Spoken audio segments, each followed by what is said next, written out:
Quando será o próximo mega vazamento? Meu nome é Oscar Valente Cardoso e esse vídeo é sobre os vazamentos e principalmente os mega vazamentos de dados pessoais que têm sido noticiados quase todas as semanas pela imprensa aqui no Brasil. O fato de nós termos uma vida digital e várias relações e trabalhos, inclusive sendo realizados pela internet, leva a um ambiente mais vulnerável, né? O ambiente virtual é mais vulnerável e o fato de a cada dia ter mais fatos acontecendo e negócios jurídicos e outras relações ocorrendo com o uso da internet fazem também com que haja uma maior quantidade de dados circulando na internet e isso leva a um risco maior de incidentes com os dados pessoais e mais especificamente com vazamentos. Há um estudo que foi feito no início desse ano, de 2021, com um levantamento em vários países e uma pesquisa em relação ao Brasil, se constatou que os incidentes relevantes, os incidentes maiores, aumentaram quase 500% aqui no Brasil de 2018 para 2019. A adequação à Lei Geral de Proteção de Dados Pessoais precisa não apenas da elaboração de boas práticas de governança e de medidas de prevenção, mas também da atualização e revisão constantes, até para evitar que novas ferramentas, novas tecnologias possam deixar vulneráveis os sistemas, aplicações ou outras medidas usadas para armazenar e para realizar as atividades de tratamento dos dados pessoais. Então a pergunta, que normalmente se faz é quando vai acontecer o próximo vazamento de dados pessoais. Até porque no Brasil a LGPD é um dos fatores que levou a tramitação mais rápida e a aprovação de uma Lei Geral de Proteção de Dados em 2018 foi o caso da Cambridge Analytica, que aconteceu em 2016, mas foi revelado, foi divulgado na imprensa em 2018, com o uso de dados pessoais de quase 88 milhões de usuários de uma rede social para o direcionamento de mensagens e da realização de campanhas eleitorais. E aí nós tivemos nos últimos anos vários vazamentos de dados ocorreram em lojas de venda de produtos na internet,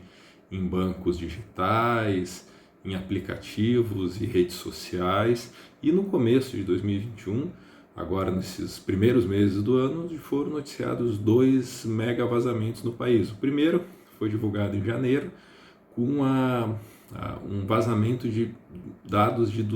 dados relacionados a 223 milhões de CPF, aí abrangendo nome, data de nascimento, filiação, gênero e outros, algumas placas de carro, benefício previdenciário ou assistencial recebido pelas pessoas, uma grande quantidade, mais de 1 bilhão de dados pessoais vazados. E não se esclareceu ainda bem ao certo se são dados recentes, se essa é uma base de dados mais antiga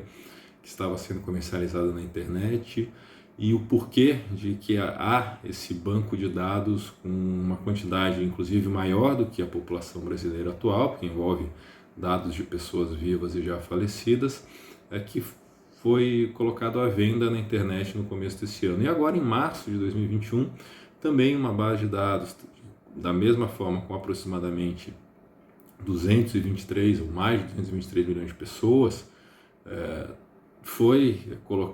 disponibilizada na internet, colocada à venda, e aí, pelo que já se divulgou na imprensa, essa base de dados é de um serviço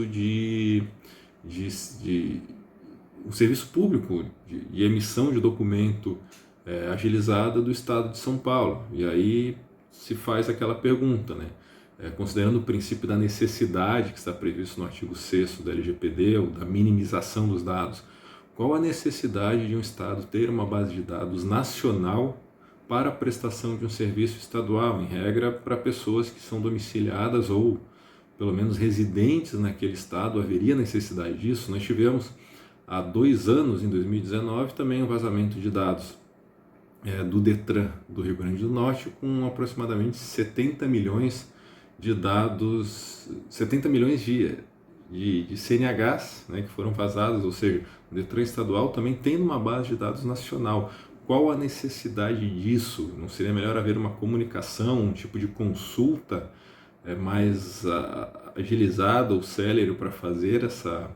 verificação de dados de outros estados? Qual o sentido de um órgão estadual ter uma base de dados contendo dados de toda a população brasileira? E aí isso leva a riscos e, quando há um vazamento, isso leva a uma quantidade enorme de dados vazadas. E isso aí sempre é bom lembrar que quantidade de um banco de dados não significa necessariamente qualidade, até porque a quantidade pode levar a uma grande quantidade de riscos. E aí também sempre é bom lembrar que, quando nós falamos de dados pessoais, nós estamos falando de direitos da personalidade, e a proteção mais adequada para esses direitos é a prevenção. Porque a partir do momento que há um incidente e há, de forma mais específica, um vazamento de um banco de dados com uma quantidade aí de mais de 1 bilhão de dados pessoais, não se consegue retornar ao estado jurídico anterior, né, o chamado status quo ante. Então, e aí isso vai se resolver no máximo, como a gente tem visto em alguns acordos que ocorreram nos últimos anos, com o pagamento de uma compensação por danos morais, que não necessariamente não vai restaurar e recuperar a base de dados ou impedir que continue havendo bancos de dados sendo comercializados com esses dados que foram vazados. Então, a medida mais adequada é a prevenção para evitar que esse tipo de incidentes continue ocorrendo. Por hoje é só, e logo eu volto com mais vídeos ou textos aqui sobre esse e outros assuntos relacionados a processo e proteção de dados. Até mais!